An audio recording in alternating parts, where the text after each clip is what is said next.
how many times did you find yourself in a situation like a conflict with loved ones, at work, or even friends, and it didn't went well? It didn't end quite well. Did you ever wonder why?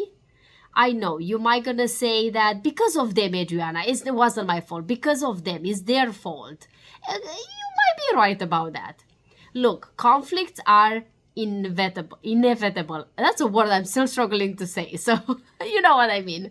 And there always gonna be conflicts in relationships.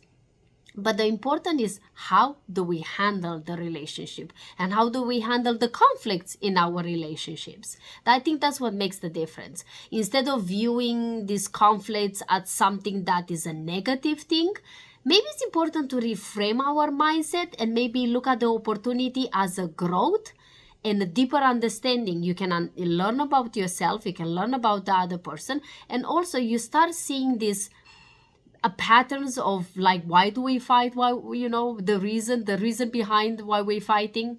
I want to share today with you a couple of like maybe conflict resolutions that will help you to have a better, healthier and more constructive way to, let's say, fighting.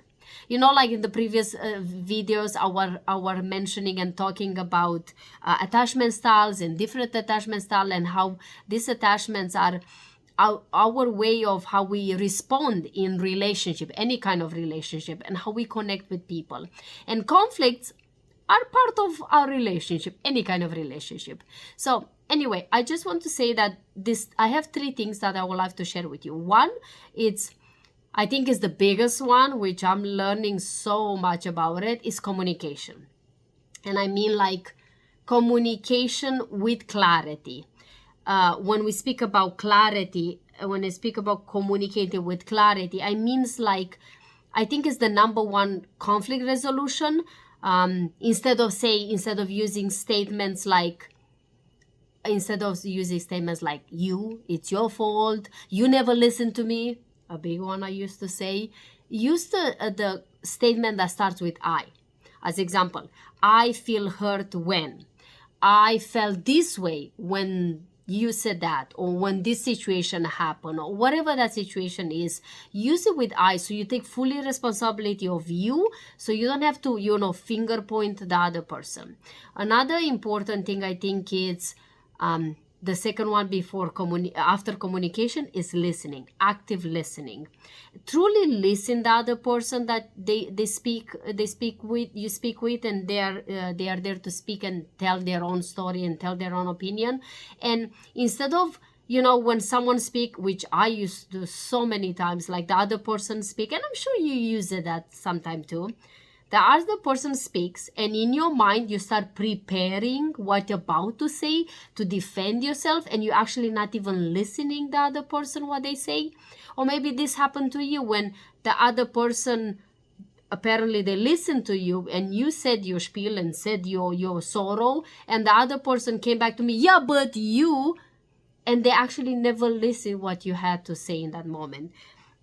And I think that's important to focus on truly listening what the other person say, and also listening with curiosity.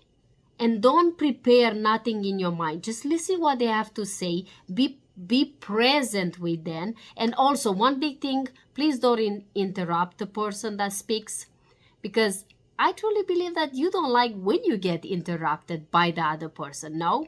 So then let's don't do what we don't like others to do to us.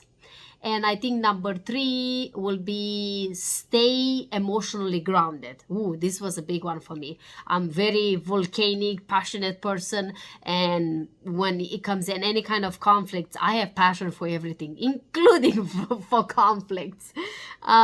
And for me, I want to be more aware, and I'm practicing this to become more aware of how I feel in that moment. When, like my blood pressure is start boiling, I know myself that I'm about to react, and it's not going to be pretty.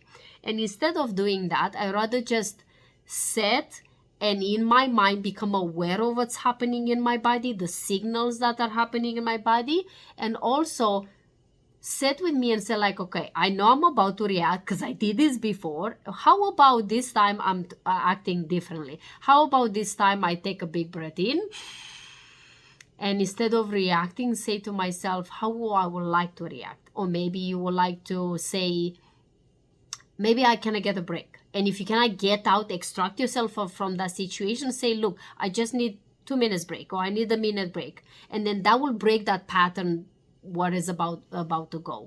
So that's a couple of, the little things I want to share with you, these 3 things.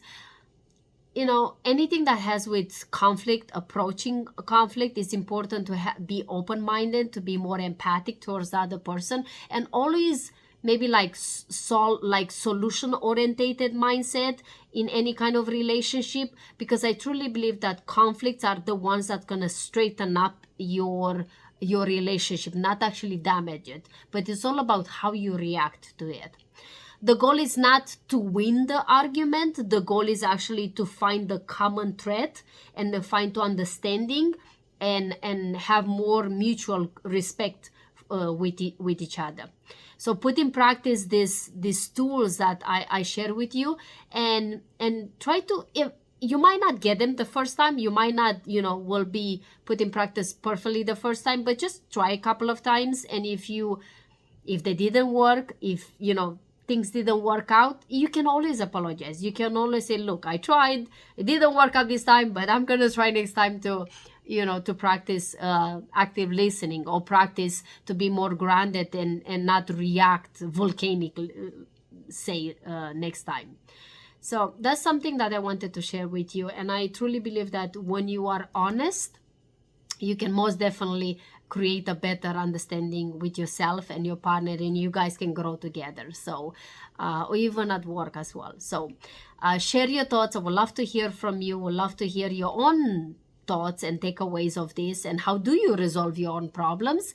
And if you didn't share this video or the previous video, and also please subscribe. Thank you for all your support, your love, your comments, and I will see you tomorrow. Until then, like I always said, live your life like it's truly yours. Bye bye.